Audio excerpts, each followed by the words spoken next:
everyone. Hello, everyone.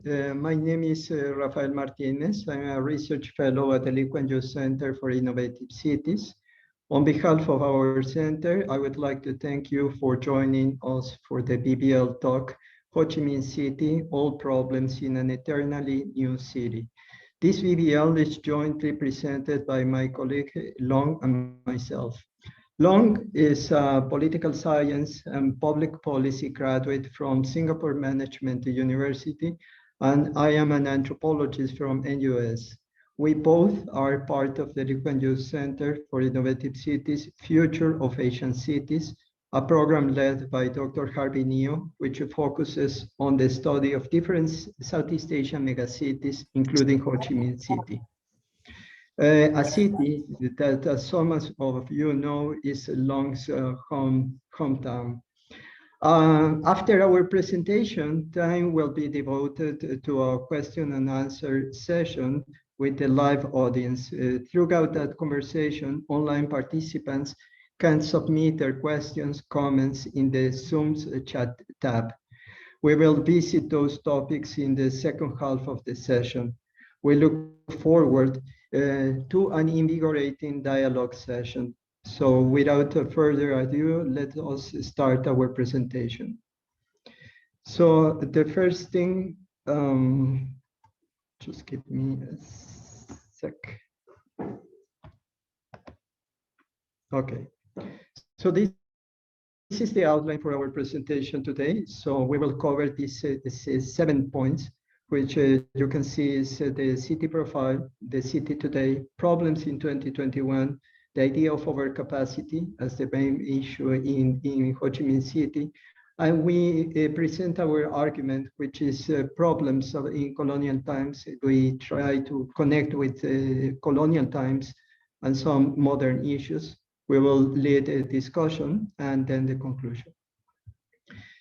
So the purpose of this presentation, or today's presentation, is actually to lay a foundation for the city profile, which we plan to submit to a journal for consideration. The most recent city profile of Ho Chi Minh City was published in 2016, and it focused on the economic development of the city as well as the historical growth of the of Ho Chi Minh City. Some of the problems it is facing now with regards to the real estate market.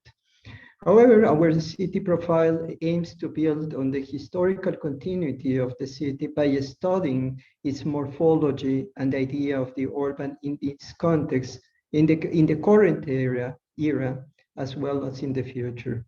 So this city profile will also provide input in the shaping of the survey to be conducted in the city in coming months. So let me just introduce a few things related to the city, so general features. So Ho Chi Minh City is one of the major urban centers in the south of Vietnam, and one of the 5 municipal cities in the nation. It consists of 16 urban districts, 5 rural districts, and a city formed from 3 former urban districts, as you can see on this map. Ho Chi Minh City is actually a city of, as you may know, is a city of great transformation. Anyone looking at the city would have to admit the immense changes which have taken place in the city, especially with regards to its landscape. As you can see from these 2 photos, the urban core of the city in District 1 has changed radically in the past 60 years as skyscrapers and high-rises pierce the city's sky.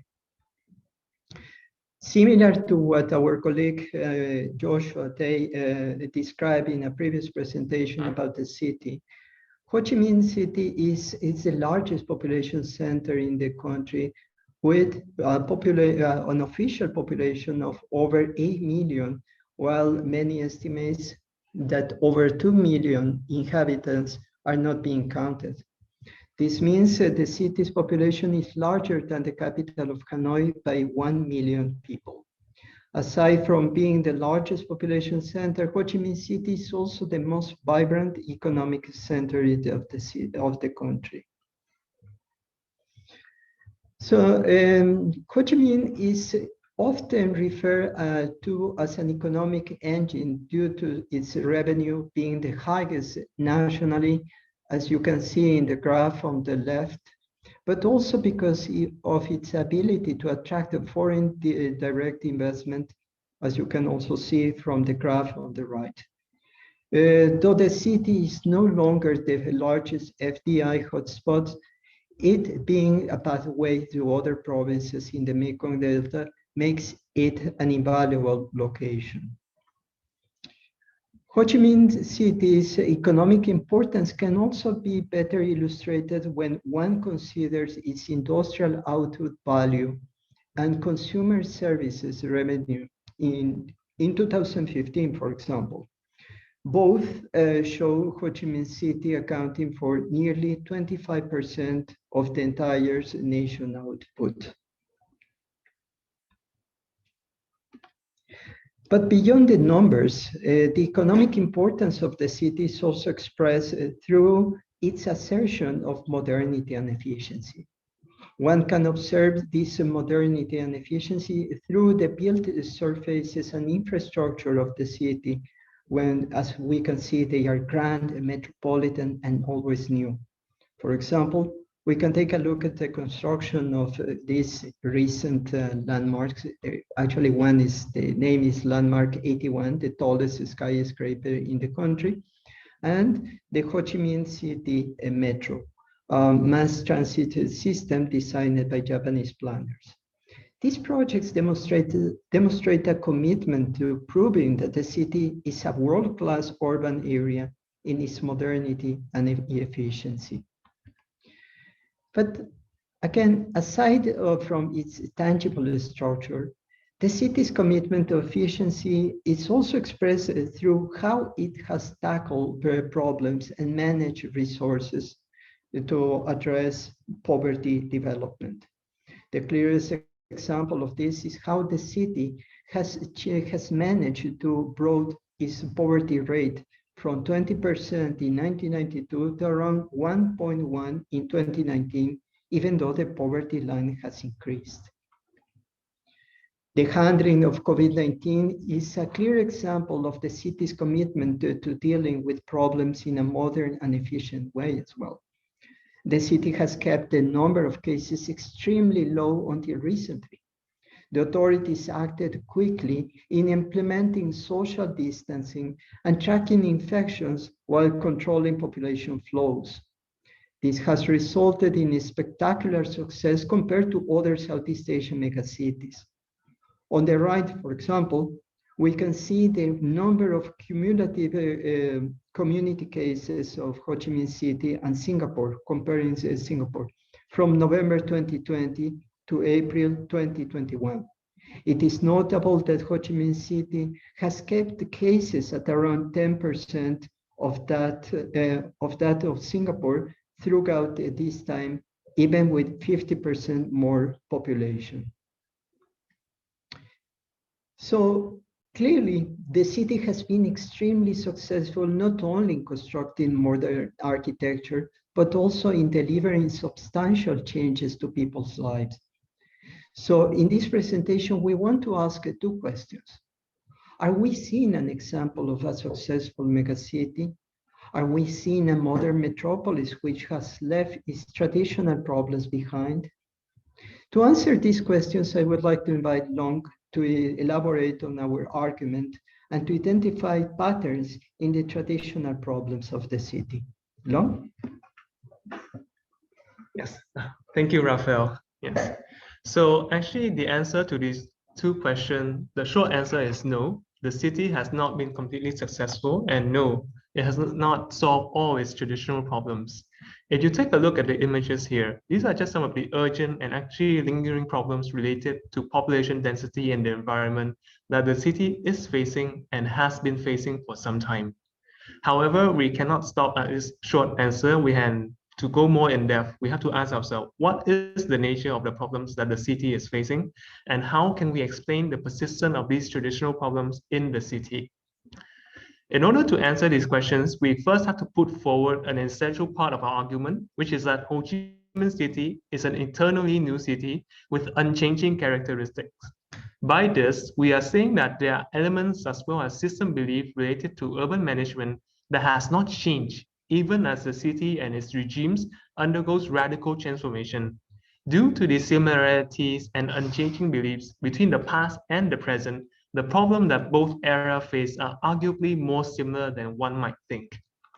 So we argue that firstly, the central problem facing the city is overcapacity, which is caused by migration and a lack of urban planning.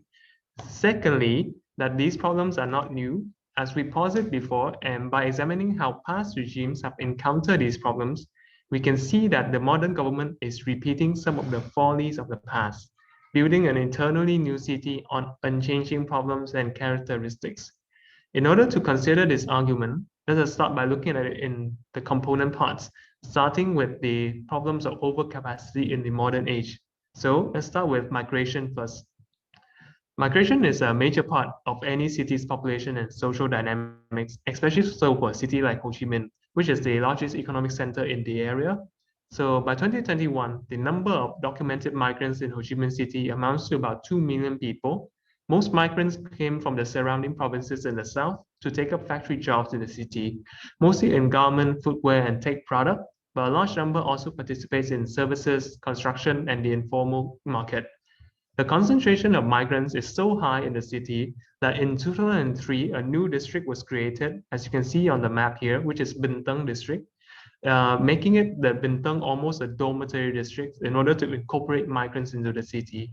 In Bintang, the number of migrants exceed the number of official residents, constituting about 58% of the entire district's population. So even though migrants put a major strain on the cities and its social services, migrants also have to deal with very extremely dense and unhygienic dwelling areas, as well as almost being treated like second-class citizens when it comes to government services. The next problem is the failure and lack of urban planning in the city. So urban planning in Ho Chi Minh City is more similar to a facilitation device rather than a dictative process. It allows different actors to negotiate with the city, and it allows the city to not be an active shaper in development. Urban planning in Ho Chi Minh City in reality is headed by private interests and private developer. As you can see in this image on the left here, since the 1993 master plan to the 2010 master plan, the development direction represented by the red arrows have changed completely. This is because the government is not changing the development direction. It is only reflecting what private developers is developing in the city. The massive expansion and intensification of the urban scape with very little oversight has led to exacerbation of flooding citywide, the proliferation of air pollution and private vehicles, as well as the mismanagement of waste in the city. So the two problems of migration and lack of urban planning contribute to a larger problem of overcapacity of the system in Ho Chi Minh City. Capacity here is defined as the level of population and resource usage which the built and natural environment can support. So overcapacity refers to the level of population and usage which have gone beyond the supported level. Migration and lack of urban planning increases population and usage while hampering modifications to the supported mechanisms in the city. However, what we are saying here is that this problem is not new to Ho Chi Minh City. Overcapacity of a system is something that even the French colonial authorities have faced before, in arguably similar forms and with similar causes. In order to consider the problem of overcapacity in the modern and the past period more closely, we should take a similar approach that we had before. Firstly, by examining the problem of migration and lack of urban planning in French Saigon. During the colonial period, new streams of migrants started pouring into the city once conflict had subsided and Saigon began to grow. So most were rural to urban migrants, and they were relegated to menial jobs, working as construction workers, day laborers, or working on plantations under extremely harsh conditions with little pay. Migrants mostly inhabited poorer and undeveloped areas segregated from the European and wealthy quarters. They contributed to the poverty as well as the potential spread of infectious diseases in the city, as well as the establishment of slums and the pollution of resources. With regards to urban planning, from the very start, the French had neglected urban planning, which would benefit the masses, in favor of constructing grand edifices and boulevards. Additionally, they adopted a laissez-faire approach to planning, allowing rampant speculation and corruption to rule the city. This led to a lack of clean water, occasional flooding, and backflow of sewage in many areas of the city. From the discussion of migration and urban planning in the modern and colonial city, I think we can see some of the similarities which are being discussed on this slide. In both the modern Ho Chi Minh City and French Saigon, the drivers for overcapacity are similar. Firstly, by allowing private interests and economic interests to take charge of development, the government in both areas could not contain the speed or direction of development. In the French era, this led to land speculation, shutting many out of the housing market or land market and concentrating wealth. In modern time, the same thing is happening, but it has also led to the urbanization of low-lying wetlands, seriously worsening the flooding situation in the city. Secondly, groups of higher economic or political classes with more capital are poised to lead development of the city. They have the necessary social and economic capital to move their projects forward and attain approval, and it leads to a situation where their vision of development are executed more often, while the consequences of this development they rarely feel. Both governments have also failed to address basic infrastructure, such as drainage, water, and transportation, which have intensified the problems of access to resources, while exacerbating the uncontrolled exploitation of resources in the city. I think from this, we can see that even though the cities and the regimes are decades apart, they are not entirely dissimilar. They share in some of the missteps that they have taken, as well as the consequences for these actions. To kind of wrap up this entire discussion, I'd like to invite Raphael again to wrap up our presentation. Thank you very much, Long. Okay, so I think that underneath all the similarities shared between the colonial and modern government is a driving ideology with regards to how the city is supposed to be. It is an obsession, as I said before, it is an obsession of modernity and efficiency, but this is nothing new. This obsession drives the government, or has driven the government, to pursue projects and endeavors to showcase progress, often through ostentatious but unrealistic initiatives. Be it wide boulevards or towering skyscrapers, the message has been similar. We are modern, we are efficient, and we are successful, even while the infrastructure and city beneath the glamour falls apart. Let's take a closer look at this by examining the COVID-19 pandemic again. So, starting at the end of April, a new outbreak has gripped Ho Chi Minh City as the number of cases skyrockets day by day. Till this morning, for example, there are over 17,000 cases in the city. The rapid spread can be ascribed to the new variant, but also due to the overconfidence of the populace and the government in response to the new wave. One can see the echoes of overcapacity in this new wave as the initial outbreak spreads quickly through factory floors and workers' dormitories, the ones that Long showed, where there is a high density of people in unhygienic conditions. So the government ostentatious initiatives are shown through their intention to conduct over 5 million tests in 10 days to root out hidden cases, realistically putting lab capacity, healthcare workers, and citizens at risk. This attempt mirrors much of the historical patterns of the city administration, though, an obsession with showing efficiency and problem-solving capability while the substantive elements are neglected. So to conclude, Let's consider how history is something that is difficult to shake off. Even as the city has periodically reinvented itself, with each successive government trying to impose its own ideology and version of modernity onto the city's long history can never be fully erased. This can be seen through the persistence of the name of the city, for example. As the modern government changed the city to Ho Chi Minh in the 1970s, it was a way to establish a new era of modernity and urbanization under a new government and a new ideology. But as we have seen throughout this presentation, old habits die hard.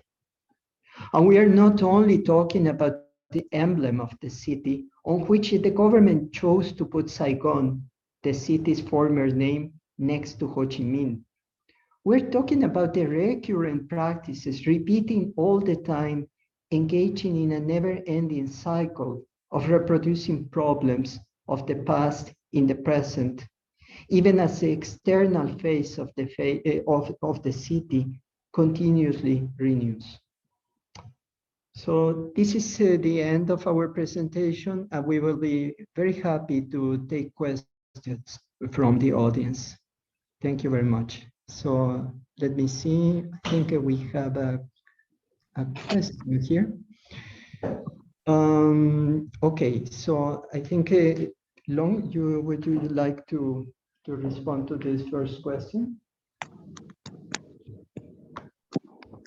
Oh, yes. Yes, thank you, Mr. Hansen, for the questions regarding overcapacity. I think for the purposes of this presentation and for the... It's important to read the question. Oh, yes. So Mr. Hansen's question is, when you talk about overcapacity, don't you mean the opposite? According to one definition online, overcapacity means excessive capacity for production or services in relation to demand. So what I actually meant was undercapacity. And I think for the purposes of this presentation and for the purposes of considering the urban context, the definition of capacity that we were using was one taken from an article by, sorry, I'm just trying to find the slide here again. Oh yes, from Wei et al. In 2015. And in this article, what they were trying to do was to consolidate a definition of capacity over the urban planning literature. And the definition that they kind of end up on, which I have paraphrased a bit here, is that capacity in an urban setting or in an urban planning context is defined as the level of population and resource usage in which the built and natural environment can support. And overcapacity is the level beyond this that the built and natural environment can no longer really support without causing irreparable damage to the setting itself. I think Mr. Hansen's capacity definition is definitely correct as well. I just think maybe it applies in maybe a different context, maybe in, I'm sorry, I'm not sure about this, maybe economics or something else. I hope that answered your question as well. I think Harvey is raising his hand, so maybe I would like to ask Harvey. Yes, thank you, Long and Raphael. Very informative and interesting presentation with really nice photos as well. I have a question.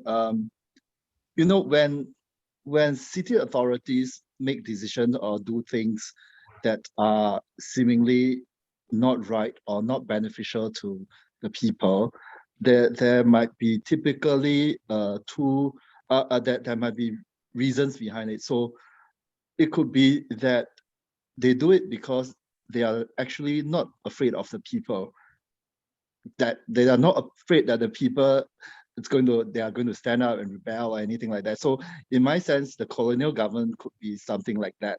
You know, they just do what they want because they are not bothered by what the people can come up with because they don't think that they will do anything. I think in the case of modern times, it may be that the government is a little bit wary of what the people's response would be, because when you are trying to solve intractable problems like this, right, the policies implemented will be very hard, you know, hard in the sense that there will be very short-term difficulties and hardship for the people. So if you want to solve the mobility problems, the traffic jam, what would you do? Whatever you do in a short term will be unacceptable to the people, is what I'm saying. So in that sense, do you think there might be a little bit of difference between the colonial circumstance and the current one? Before you answer, Long Hai, Prof. Chong here, very nice presentation. I learned a bit more about Ho Chi Minh City. It's been many years since I visited. I thought of course, you have very little time to do this analysis. It's actually very interesting if you dig deeper. So I don't know what's the next phase of work. I mean, under the Asian city studies, you probably are looking at segments of it. This story that you tell is not unusual. It happens in many, many particularly emerging cities, right? Singapore went through the same thing. I thought what is interesting is if we want to do a studies of cities, we will have to develop a clearer framework for the analysis, because this discussion seems to suggest, oh, they just want to keep to what they've done and they don't want to change. But the question is why, right? So there are many reasons influencing how a city takes a certain trajectory to the way it plans and manages the city. A lot of it is tied up in politics and vested interests.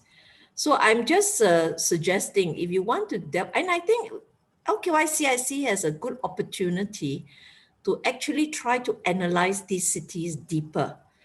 And we need a clear framework. So it would be looking at things like governance, all right?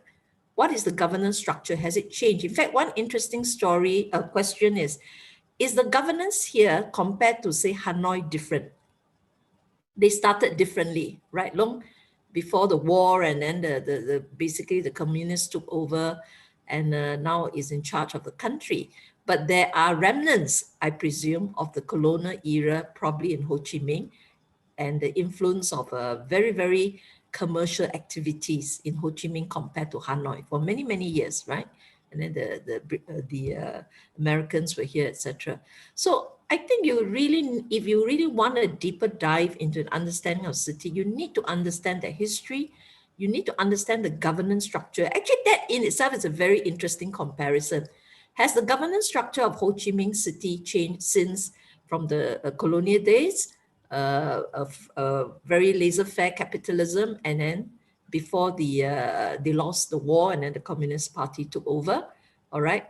It's also very interesting compared to Hanoi, you know, what is the difference?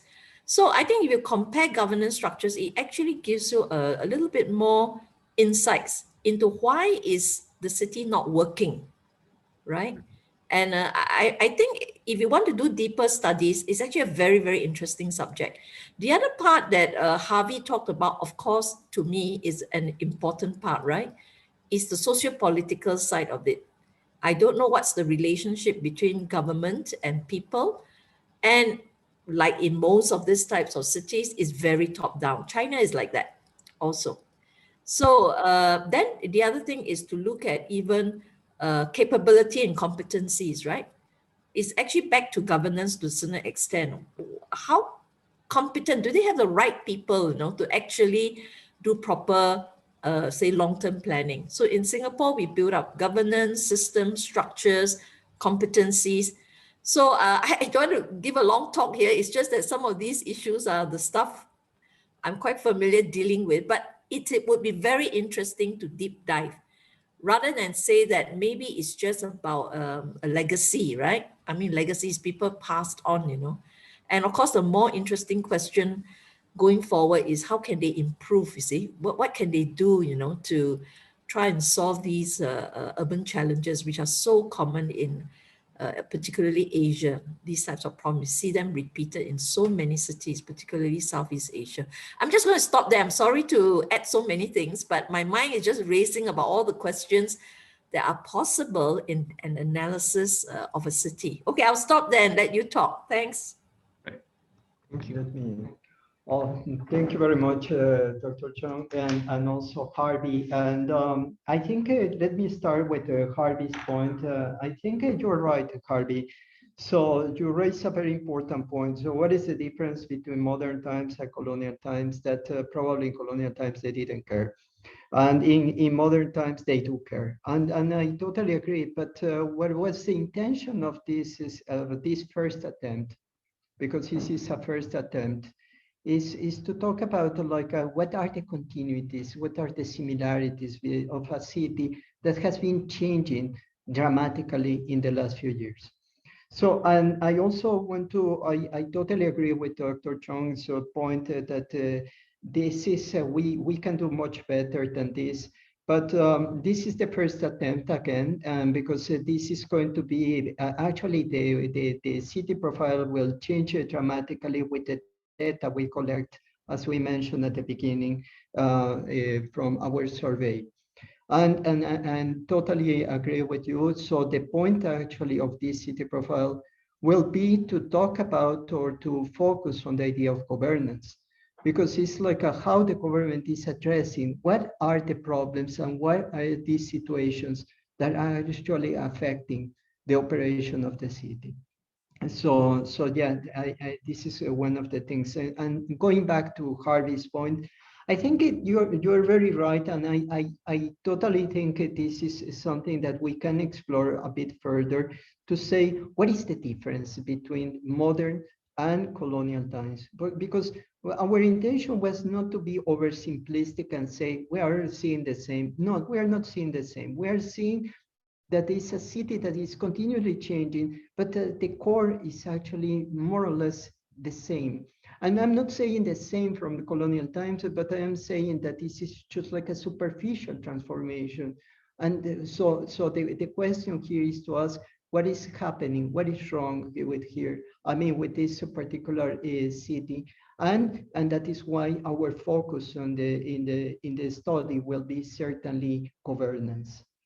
So I know that this is not responding totally your question, but I mean, we are totally aware of this, I mean, of your point, and I think it's very important, as well as Dr. Chong's point about the idea of being deeper in our analysis, and also in deeper in having like a clearer framework of analysis. What I can tell you right now as a first attempt is that our analysis will be more or less a focus on the idea of governance.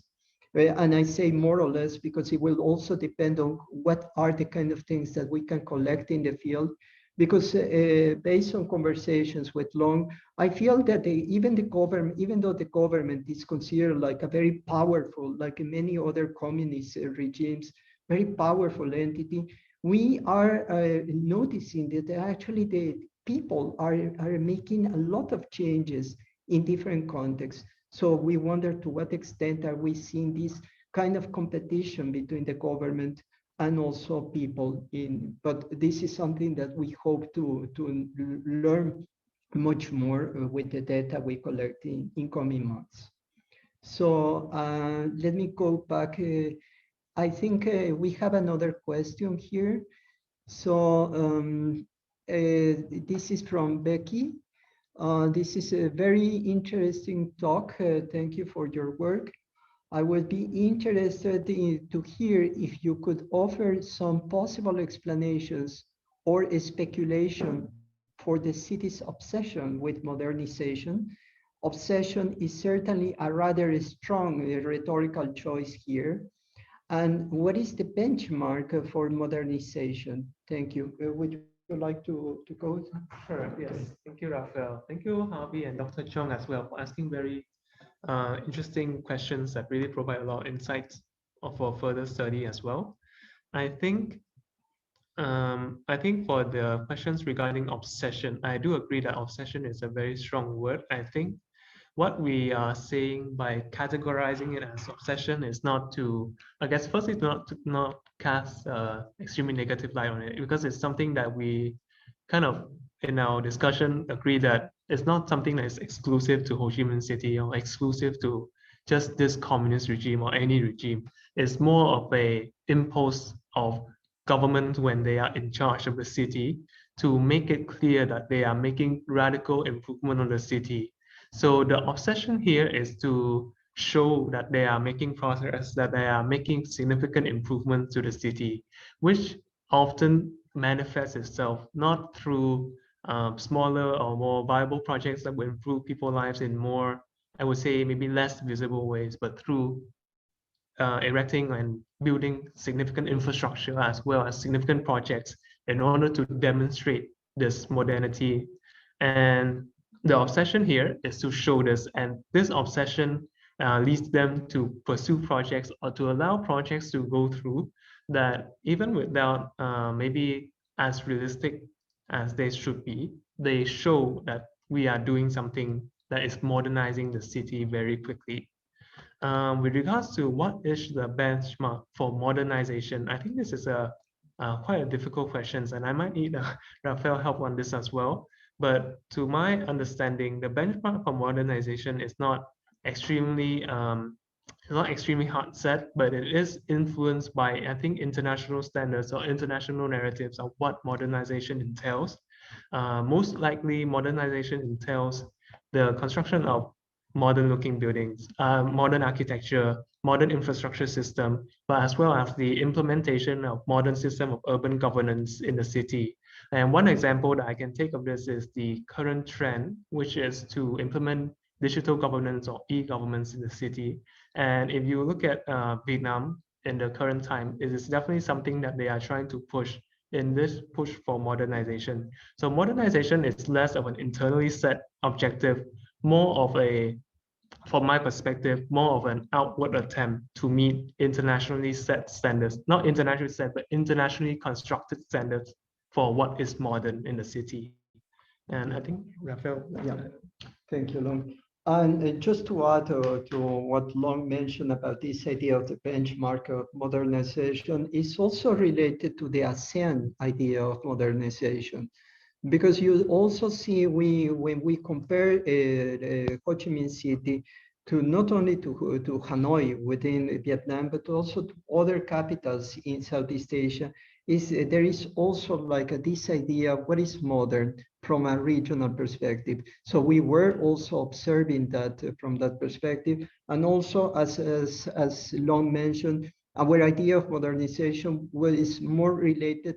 It looks from, I mean, our understanding started from a spatial perspective, but it goes well beyond that. And then it goes to the idea of governance and how the government in general is reacting or addressing some issues of the city.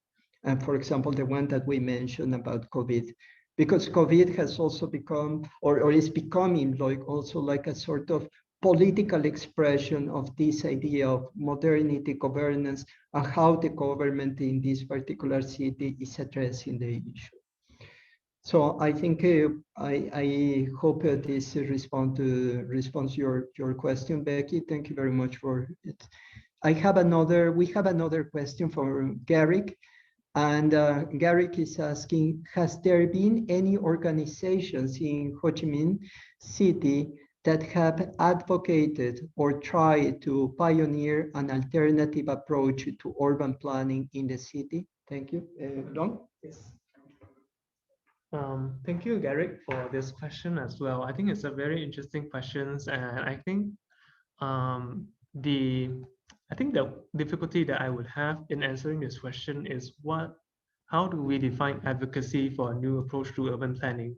If the definition is to recommend policies and to engage government and public or non-governmental stakeholders in order to advance a different approach to urban planning, then I think definitely there are many university or even research institutes or NGO in Ho Chi Minh City that have pushed for policies addressing many of the problems that we have actually mentioned here just now as well.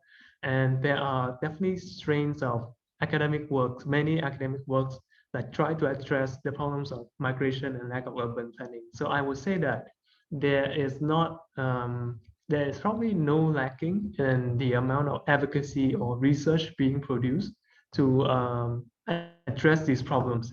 And I think maybe a downside of the presentation is that it makes it seem that the government is maybe quite an insular agency. I think it's a bit similar to what Dr. Chong said, that it is a top-down government, which is definitely true.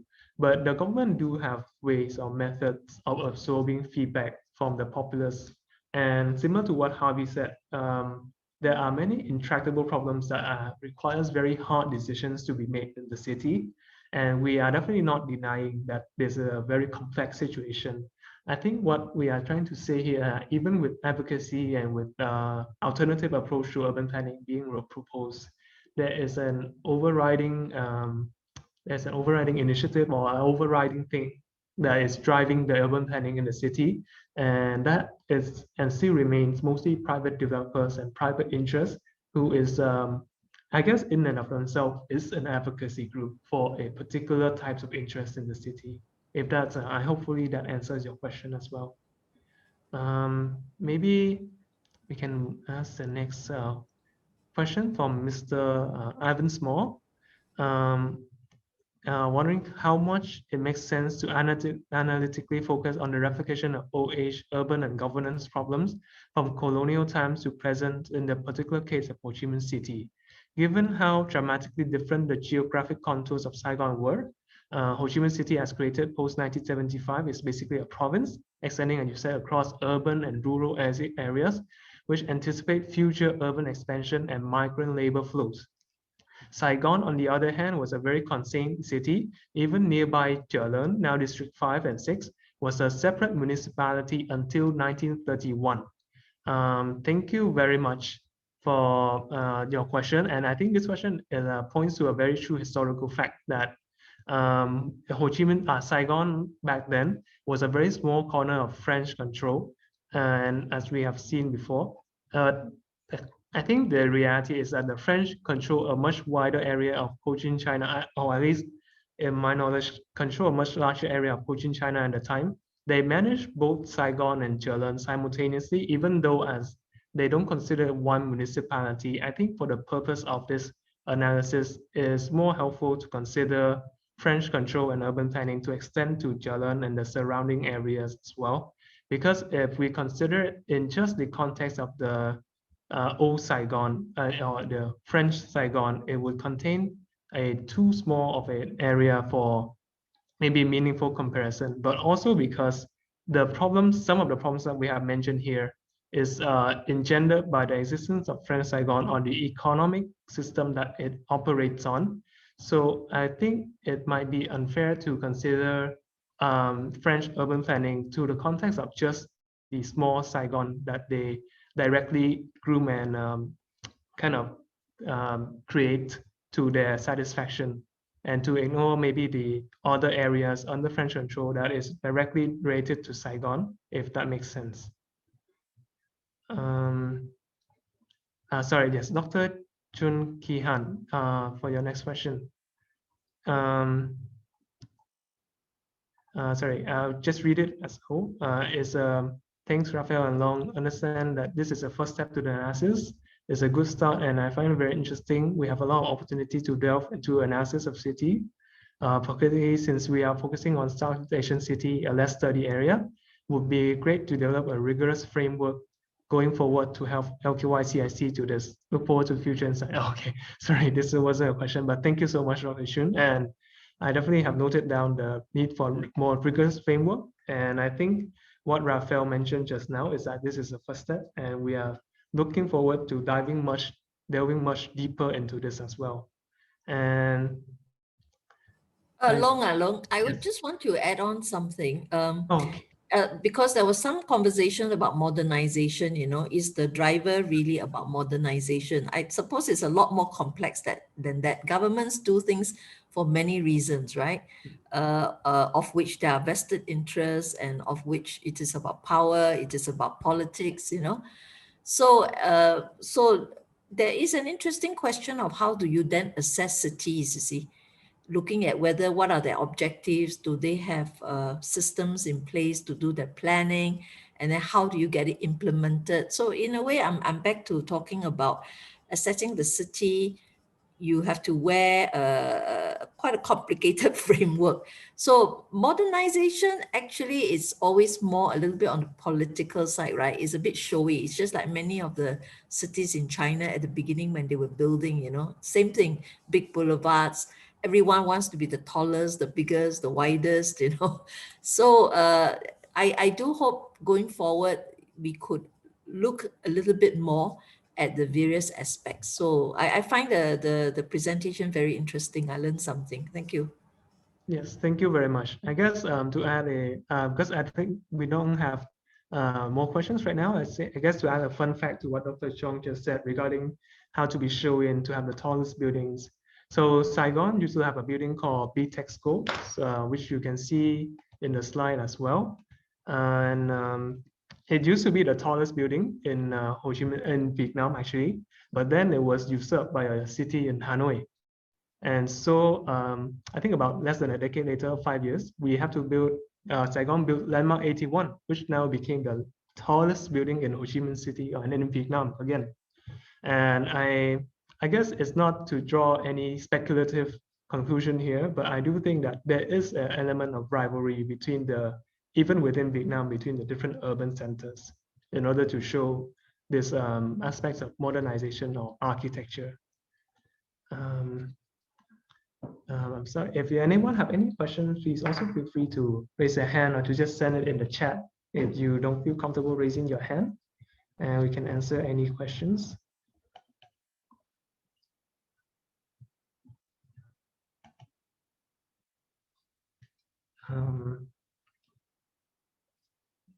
I guess maybe I'll take a bit of time. Sorry, Long, what is your next step on the analysis? Are you going to do more stuff with the Ho Chi Minh? Yes, I think the next step for the analysis is definitely to take, I think firstly to kind of develop a more structured way to look at the city in Ho Chi Minh City in particular. Because for this presentation, we have taken a look at maybe one aspect of it, which is the historical pattern or historical continuity. But there are many other aspects of the city that I think would be not only interesting, but more insightful, enlightening to look at as well. Maybe the process of how it actually goes about to actually do urban planning. What is the structure of decision-making in the city in order to promote the growth and development? And that is just one area, which is, I guess, the governance of the city. There's also another area which someone mentioned here before, which is the absorption and the compilation of citizens' feedback and citizens' participation in the city, which is something that I think, contrary to maybe popular belief, there is something like that in Ho Chi Minh City. And then, so I'm sorry, I'm just naming the many areas that we would like to look at when we consider Ho Chi Minh City right now. But I think maybe I can ask Raphael as well to maybe elaborate more on what the next step would look like. If that's okay? Yes, of course. Thank you very much, Dr. Chong. So basically, the next step for this paper will be, of course, to refine our theoretical or our main approach of this, as you suggested, the clear framework of analysis. And the second thing is also to define what will be the most important topics apart from governance. So I think one of the things that we would like to include especially is the participation of people. And because as I said before, it doesn't look like that, especially in a regime like Vietnamese, but we notice, and as I said before, that the role of people is actually quite important. And we are interested to look at this and how this is also influencing the shape or also informing the shape of the city, not only in terms of governance, but also in spatial terms. So this is the idea that we have. And I think we already read this question. Oh, I think Mr. Small just sent a new question. Okay, so Mr. Ivan Small sent it, enjoying this interesting discussion. Thank you. In your presentation, you mentioned that one of the challenges is that the government acts as a facilitator of urban development rather than a central planner. and that urban planning largely reflects the interest of private developers. Can you talk a bit more about what branches of the government as well as the national government play a key role in facilitating urban growth and approving private development plans? I think Long, you can discuss this. Thank you. Yes, thank you very much for the question. I think it's a very interesting and insightful question as well. And here is something where I will might be butchering some of the name of the different departments in the city and in the national government as well. I think a aspect of city governance in Ho Chi Minh City that we haven't had the chance to mention just now is because Mr. Small mentioned the role of the national government in facilitating urban growth and approving private development plans. So maybe I'll address that a bit first, in that Ho Chi Minh City's relationship with the national government is an interesting one, because in Vietnam, I think the way that works in very simplified terms is that Ho Chi Minh City revenues, it is allowed to keep a certain percentage of its revenue to conduct its business, while the rest goes to the national government for redistribution and for national projects as well. So that is just one of the many friction points between the Ho Chi Minh City government and the national government in the negotiation of what percentage that the Ho Chi Minh City is able to keep in its budget for city development. The second point is that the city government and the national government have meetings, although not as frequently as one might think. I think in an interval of 3 to 5 years, to determine what will shape development of the city, or what direction it should go in. So at this type of high-level meeting between the national government and the city government, there has to be a consensus between the two on what direction the city should take, what projects it should pursue, and how it fits into the much broader national agenda for development. And only when it gets approved at this level would the city be able to pursue it. I'm speaking on a very general level because I'm kind of conflating the government and the Communist Party in one. But the role here that they play, for a very simplified term, is that the national government or the National Communist Party have more say in what direction development should take as a more general party agenda as well. So there's also the party agenda, the national agenda, and then the city agenda that must align on a certain level. Within the city itself, I do believe from my research that there are two main agencies. One is the Department of Architecture, and one is the Development, I think, of Development or of City Development. Sorry if I am remembering the name of the agency wrong, but the two agencies have the most power. I think the Department of Urban Development in deciding what projects to approve and what the master plan reflects in the city development. And these two branches of the city, I think, are most responsible for handling some of the day-to-day, handling the bigger picture and to approve bigger projects for the city itself. I will admit that this is definitely one of my blind spots right now, is that I cannot elaborate extremely clearly on what this process or what this looks like, but it's definitely something that I should study a bit on, or to do more research on as well. So thank you very much for your question. But that is I would say that's the basic rundown of how it usually works in the city. Okay. Thank you very much. Yes, thank you, Mr. Small. Do we have more questions? I think we don't have any more right now. Yeah, so if anyone have any questions, please feel free to send them in as well, or to unmute and just ask your question.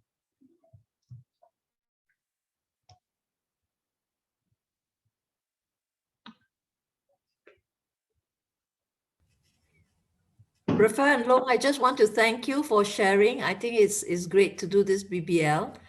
It's almost learning together. So look forward to your future work. Thanks very much. Thank you very much, Dr. Chung. We appreciate your comments and the comments of everybody. So I think if we don't have any further questions, we will be just concluding our presentation. So we would like to thank you, each of you, for your time and your comments, your feedback is going to be very helpful. As we mentioned at the beginning, this is our first attempt for our, the main outcome of this presentation, which is a publishable piece, a city profile. So it's going to be very, very useful, your comments and feedback. We appreciate again your time, and we look forward to updating you on our research as soon as we start collecting the data in Ho Chi Minh and also in transforming this first draft. Thank you very much all for your time. Thank you.